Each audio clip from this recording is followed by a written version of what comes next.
Hello, everyone. We're here. We're live at last. Welcome to our little group meeting this morning. My name is Carrie Creamer, and I'm here with... Hi, I'm Jordan. Hi, I'm Gulshat Kadirova, but you can call me G. Hi, my name is Roella Oloro. Over to you, G. We would like to offer you a very warm welcome to this year's Make Music Gloucestershire's Music Inclusion Conference. The conference will be over a 2-week period and all online and all free. We encourage you to join us and get involved in some debates and discussions. Yep, and this year the Youth Advisory Group, supported by the Music Works, has taken over the shape and direction of the conference. We have been busy researching and developing all of the content that we bring to you. Along the way, we have met some really interesting people who have offered us great wisdom and challenges about how we can do things differently. Yes, that's right. The Make Music Gloucestershire's 2021 Inclusion Conference is led entirely by young people, hosted by the Music Works Youth Advisory Board. This is an opportunity for young people, teachers, and industry professionals to come together and ask and hopefully answer the question, why are so many young people passionate about music and yet so few take up music in either school or in the community or as a career? Yeah, so think about this. If 74% of young people in Gloucestershire say music is one of the most important things in their lives, but only 7% of young people take music at GCSE, we want to know why. We have an exceptional group of international speakers, performers, and industry professionals to discuss and explore key themes around access to music and inclusion for all. Jordan talks to Vashti and Dread MC about their individual career paths, how to remain focused, creative, and connected through opportunity. And G interviews Gloucestershire-based spoken word performer JPDL and young musician Callum Granger about their fair access and opportunity for all. On Thursday 11th at 1:30 p.m, Jordan will host So You Want a Career in Music with Roella Oloro, vocalist, producer and DJ Grove, and senior music leader Hamish Woodley.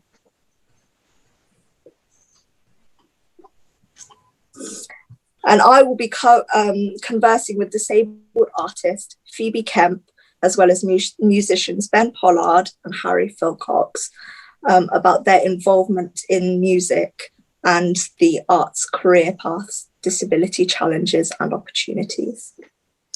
And for the second week, G will be hosting a live chat with Musicians Union rep John Shortell and disabled theatre maker Phoebe Kemp on the 15th of March at 1:30 p.m.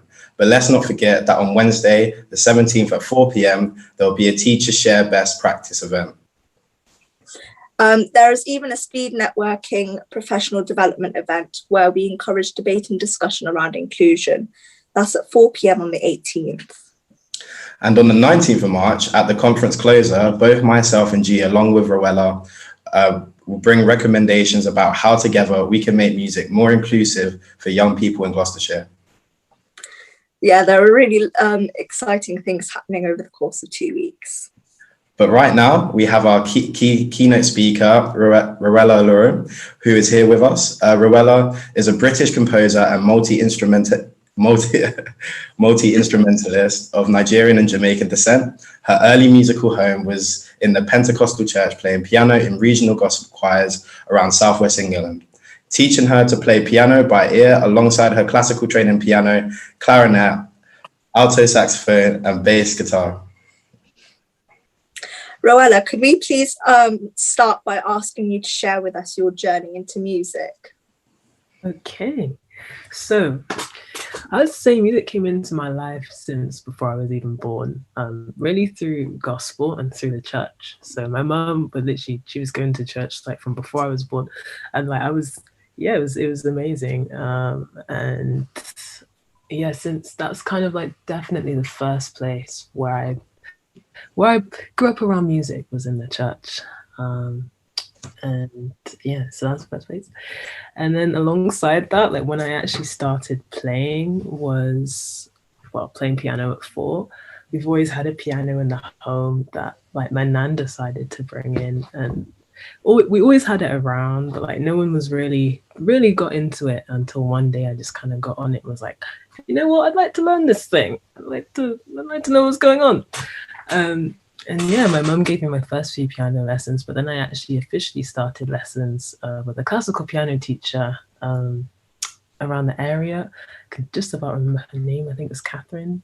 And then after that, I changed to someone called Mrs. Webster, who I love so much. It was a really integral part of my classical training. And to kind of stick with those two at first, to talk about having the gospel background and the classical training running alongside each other, I feel is something very, very special that I've been very fortunate to have. And it's given me a good foundation in lots of ways. So I learned playing by ear and being able to recognize music orally through the church, through the having to respond without sheet music to what's going on and adjust. And then also, I learned piano technique and reading music and music theory written down through the classical lessons that I had. I also went to Heron Primary School, and my music teacher there, I feel like I was really, really lucky to have her. Her name is Kim Cypher, and she was such a huge inspiration to me. I remember one of my favorite music lessons was when she brought in her saxophone, or like her array of saxophones, and then was playing to us, and it was so insane. It just lit up like the whole room. And from that moment, it's it was a really important moment in my life to later inspire me to play saxophone too.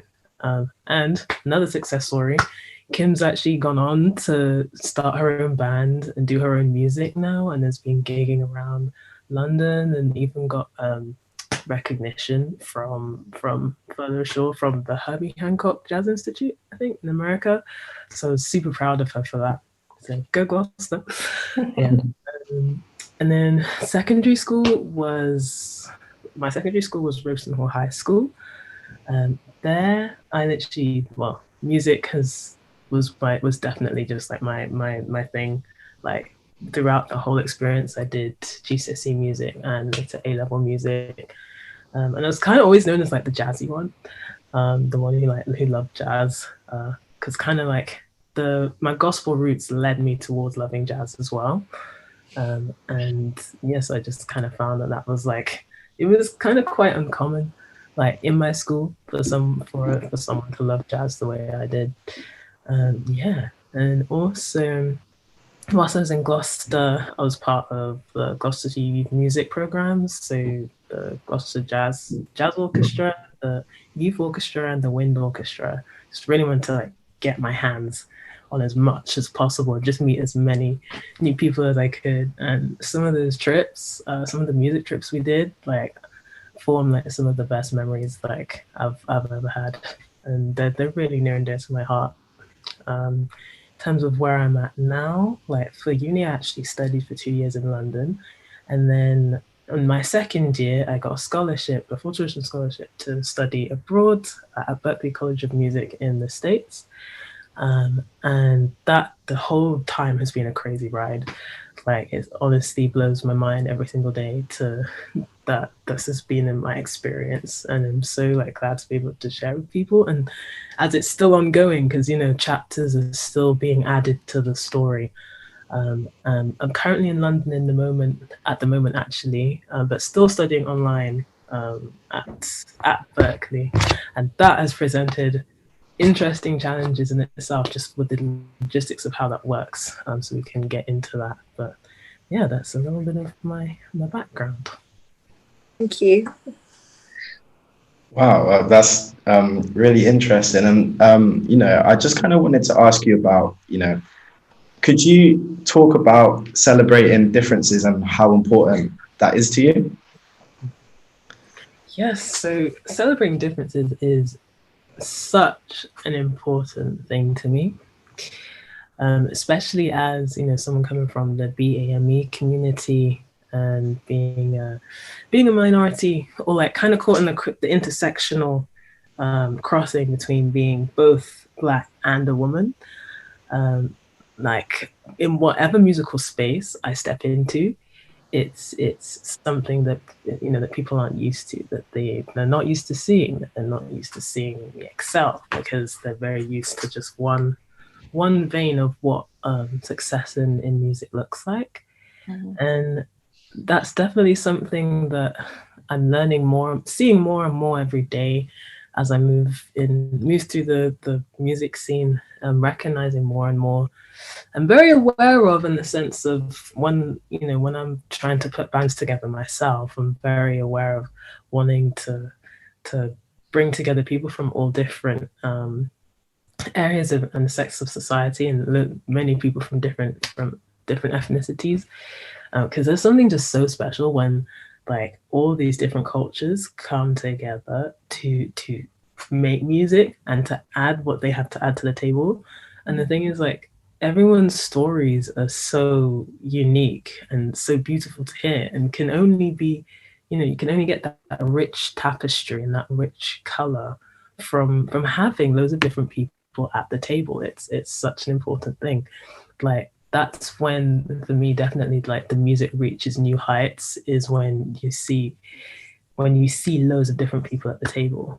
And equally, when it's equally balanced between men, equally balanced between women, equally balanced between Black, white, Hispanic, Asian, when it really is very important. And another thing is, it's very possible to do, because talent knows it really does know no borders. Like, there is talent and pockets of talent all over the world and through every single community. So it's not hard to find the different people to put together and to ask to the plate. But really, the real question is, like, are those people, are they being looked for? Are the people whose job it is to look for them and to include everybody, are they doing that? Are they going after that when they're creating their lineups? Yeah. Can I jump in quickly and ask you an extra question, if that's all right? It was kind of based on, we had a chat the other day, and it got me really thinking. Something that you were talking about is about the imposter syndrome that many of us in a million different shapes and sizes have, and what does that play? What part does that play in your musical career in terms of your development, and how that feels for you? Definitely. Imposter syndrome is something that definitely we all fight, and I fight too. And man, it's such a struggle, because, it'll have you feeling like you don't deserve to have gotten as far as you've gotten.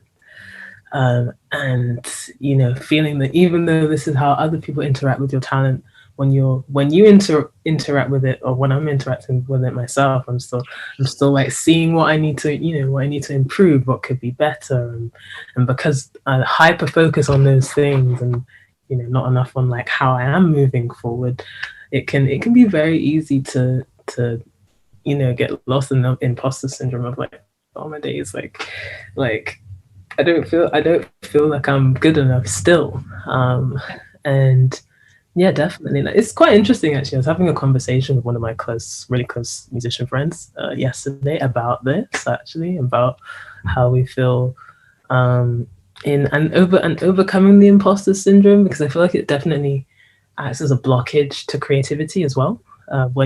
Before you've even got to the plate, before you've even sat down to play or turn your computer on to like start mixing, like if you're coming to it with the mentality of, oh my days, like I'm not good enough, and it's all wasted energy towards the actual music making that you want to make.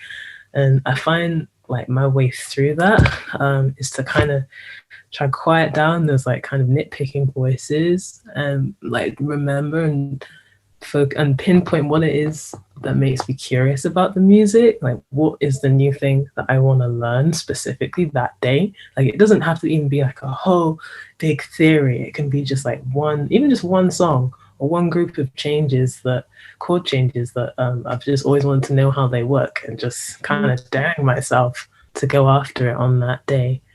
And like when you're actually in it, and you're actually practically doing the music, that speaks to you about where you're at.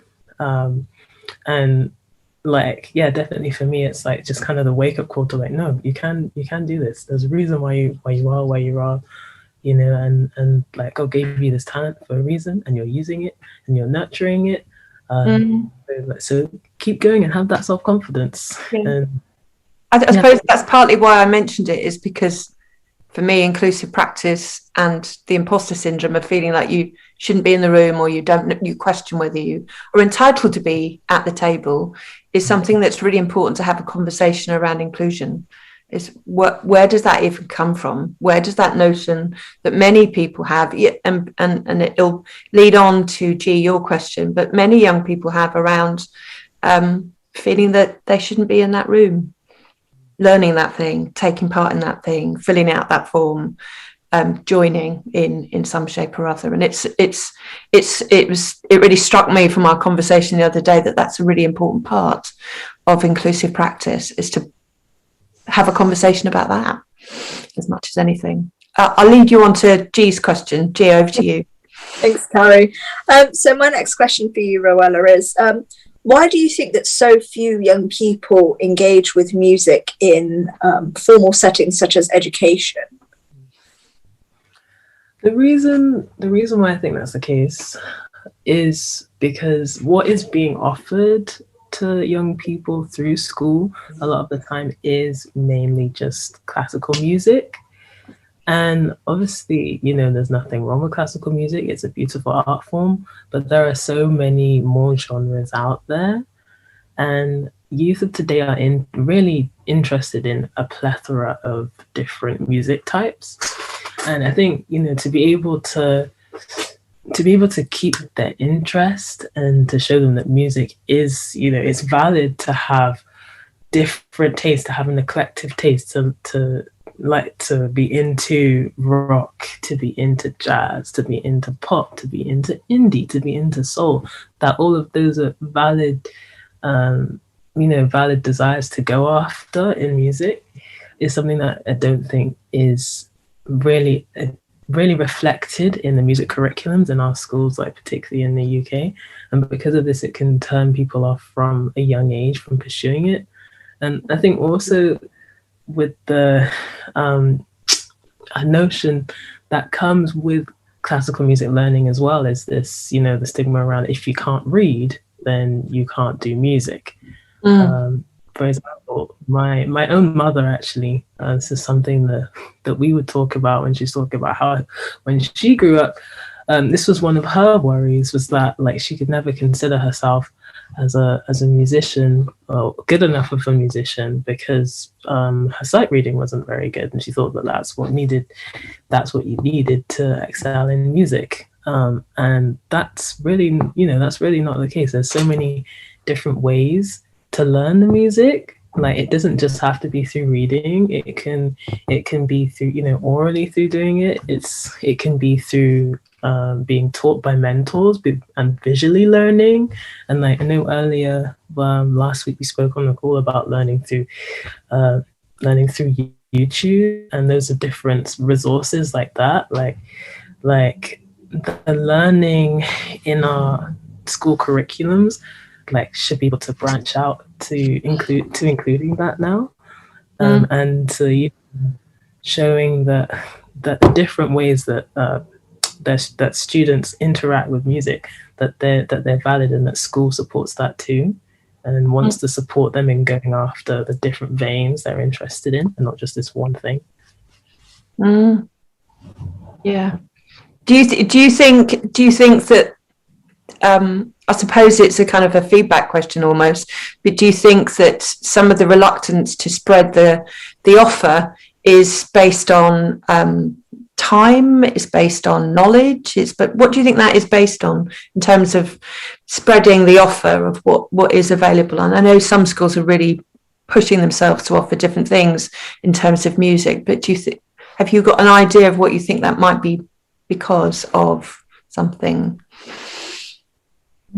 I kind of think it's to do with a bit of fear of the unknown, in the sense that if a teacher doesn't fully know how to work around like a music software or a certain music software that maybe a student like spearheads as this is what I use to create music, then there is, there's a little bit of a reluctance to teach it, because it's like if I don't know a lot about it, then there's the kind of a little bit of the insecurity there of like, well, I need to know to be able to teach it. And yeah, I think there's definitely something that kind of holds like people, like students and teachers back in that area. My word to that would be this would be to teachers, actually, would be to like, don't be afraid to teach something and to learn something on the job that might be completely new to what you've grown up with. That it's okay to be vulnerable in that, if it works for your students, as like the students and their learning does come. It looks like we've temporarily lost Roella. Maybe we'll give it a couple of minutes and see if we can get her back into the feed. But while we wait for her to get back in, G and Jordan, it'd be interesting to know what your thoughts on both those two subjects are about why schools find it hard to engage in different forms of music other than classical offer. What are your thoughts, Jordan? So I'd say, well, I can just, for a start, I'll probably go back to my own experience. And my experience in school was very that classic thing of you got all the little keyboards and that around, and you all sort of just work on that. But it was all very classical based. And actually, when I was younger, I was really I remember watching loads of videos of people of just like live shows, and like really being into my music and stuff, wanting to DJ and things, but I wasn't able to do it. So yeah, I think there's definitely a demand for alternative ways to access music in education, for sure, because I missed out on something as well. Brilliant. Thanks for that. Roella, Jordan was just sharing his experience while we were waiting for you to come back as well. Sorry to miss you mid-flow. If you're able to pick up, or we can move on to the next question, which feeds on to what you were talking about to start with. And I think that came from Jordan as well. Of course. So my question is, what are your thoughts about how music in schools can develop their music offers to encourage more young people to engage with music?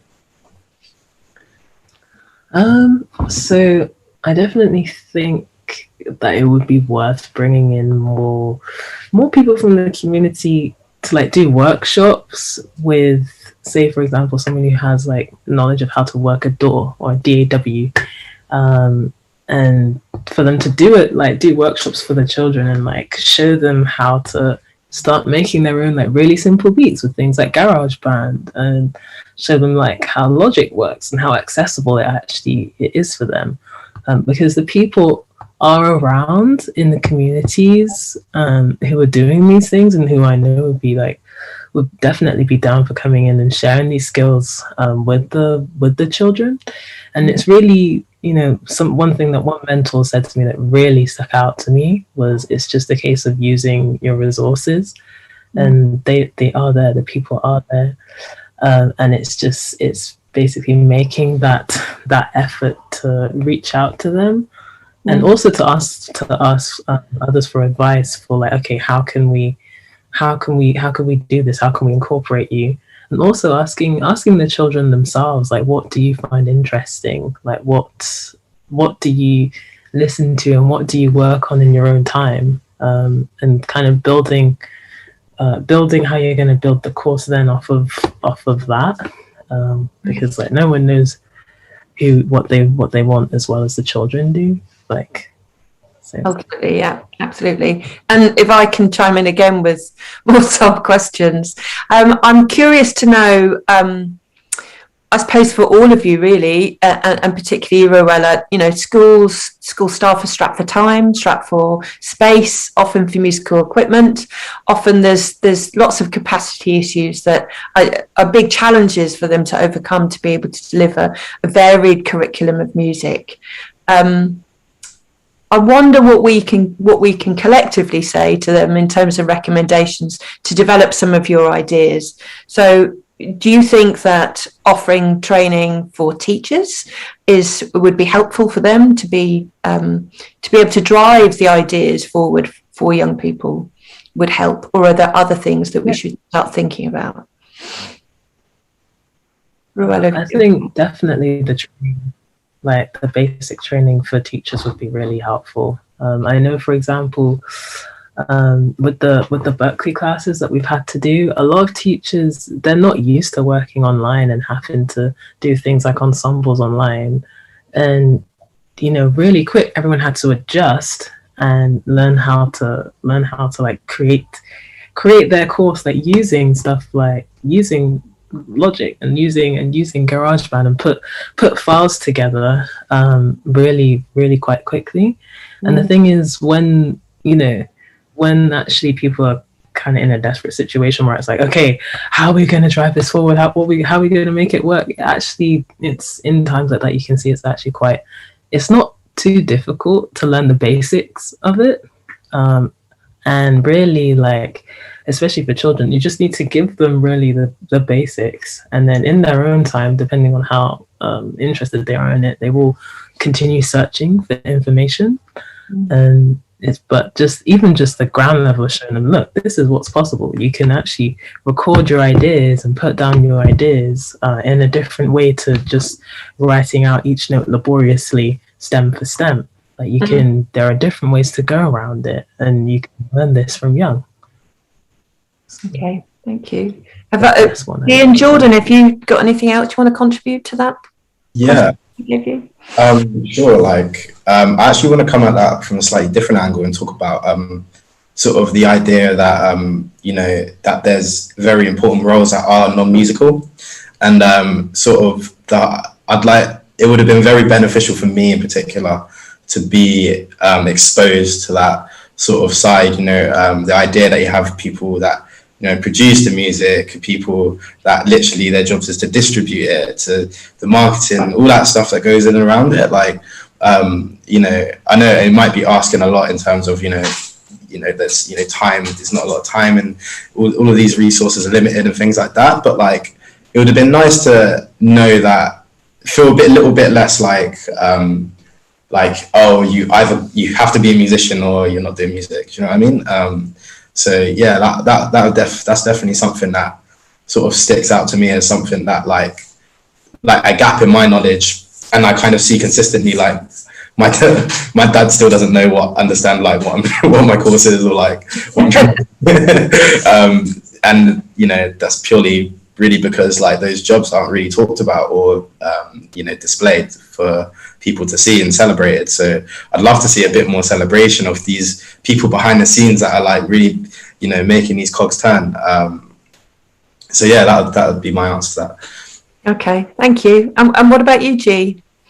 Yeah, so I would definitely second what Jordan has said. I think the issue with education is the fact that with music lessons, the teachers often insinuate that you have to have learnt to play a musical instrument, which was definitely a very big barrier for me because I loved music. I was always getting involved with music one way or another, whether that be singing in the choir or anything like that. But I never felt like I could take it because I didn't play a musical instrument, and I didn't think that my talent was valid without having learnt that. But not only that, I think it would be really useful whilst, let's say, the teachers are getting trained to facilitate these lessons and have a broader genre exploration. I think it would be in the meantime, I think it'd be really useful to possibly outsource. And again, this will come up in one of the videos, but it essentially kind of get the professionals that know what they're doing to come in and teach the children and show them how to use Logic and things like that. So, and teach the teachers as well, so that they will have some confidence in doing so. But yeah, I just think outsourcing and just constantly kind of reiterating that you don't necessarily have to play a musical instrument to be musical, and that's okay. Okay. I think that they're missing a very large bracket of young people by kind of putting that as something that is required. Okay. And thank you for that. And over to you, Rowella. Any final thoughts for that? I think I can definitely agree with both Jordan and Gorsha in what they're saying here, that it definitely is very spearheaded as if you don't play an instrument, then yeah, there's definitely a stigma there that is definitely it definitely functions as a barrier for loads of people, because, you know, especially if you're not confident about it, or you don't have the same mentals like encouraging you to pursue it. Like, it's literally just like a little inkling of a thought. You're like, but maybe, you know, I quite enjoy this, but like I can't quite do this. You just need, you know, you just definitely like students being like made aware of the fact that like you can still do the music, you can still have musical ideas without actually being able to play an instrument. Because, you know, there actually are plenty of composers out there who have never actually played an instrument in their life, who write like film scores, and who, you know, who produce and know how the music works without actually being able to play the chords out. You know, through things like chord packs, or like when you can actually like buy chord sequences and then actually very artfully manipulate them to get them to sound how you want, or to come in a different order through like cutting and splicing things and moving them around. Like there's so many different ways to like be creative. And really the musicalness, like I think we all have a degree of musicality inside of us. Like it really starts in here. Like if you can hear it, then you know you can do it. It's just someone helping you unlock it. Great, thank you. Thanks very much. Over to you, G. Yeah, so thanks so much, Rowella, and Jordan. I'm really looking forward to hearing more about this topic in the next couple of weeks. So I hope you will all join us. Yeah. Yes, thanks so much, guys, and special thanks to Rowella as well. We're looking forward to speaking to you again about this. For our closing remarks event on the 19th, I just wanted to remind people that if you want to support Rowella with a full tuition scholarship to study at Berklee College of Music in Boston, please follow the link. Keep the music going and support wherever and whatever you can. Okay, and a final thought for me, some of the conversation today and throughout the whole 2 weeks is going to be part of something that we're trying to drive forward as a group, which is around creating a 10-point plan for Gloucestershire around how to be more inclusive. We're kind of, the idea is it's kind of bottom up, so it's young people led, it's part of those debates and discussions. So get involved, be part of those debates, get involved and have your say, give us some feedback and some thinking.